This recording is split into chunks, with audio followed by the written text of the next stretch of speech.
This is the 1909 Hornsby tractor, built by Richard Hornsby and Sons of Grantham, and it really was the very first tracked vehicle in service with the British Army.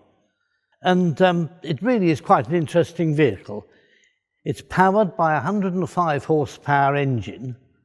When it was originally put out for military use, this was before the days when petrol was an acceptable thing to have near ammunition, so it used to run on paraffin. You'd start it on petrol from the little tank on top here, and then switch when the engine was hot enough to paraffin in those tanks at the back. The track system, which is what this thing's all about really, was designed by a chap called David Roberts, and he was the managing director of the company that built the vehicle.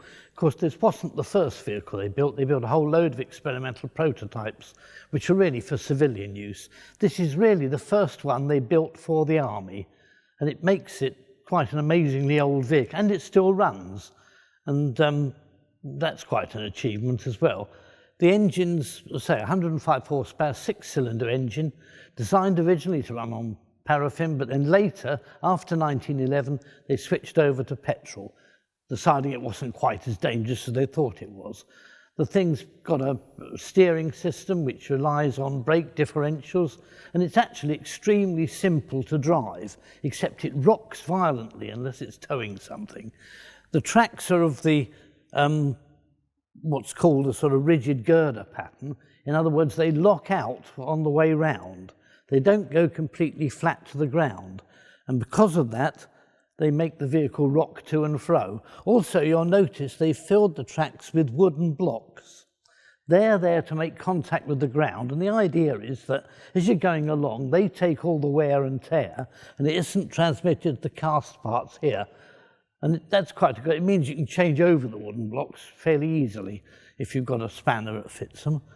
And the only other trouble they had with it was that on certain occasions they used to find the tracks would lock up and sort of jam a load of stones between them, but not really seriously enough. The tracks kept going very well, and they still show no real bad signs of wear. They were used originally, the thing was designed to tow artillery. Its cross-country ability wasn't that important. It was the traction provided by the tracks that made all the difference. And it really is a historic vehicle, and quite amazing that it still goes. Well, it takes a bit of starting, I can tell you. But very interesting all the same. And it's the oldest vehicle here in the museum by a long, long way.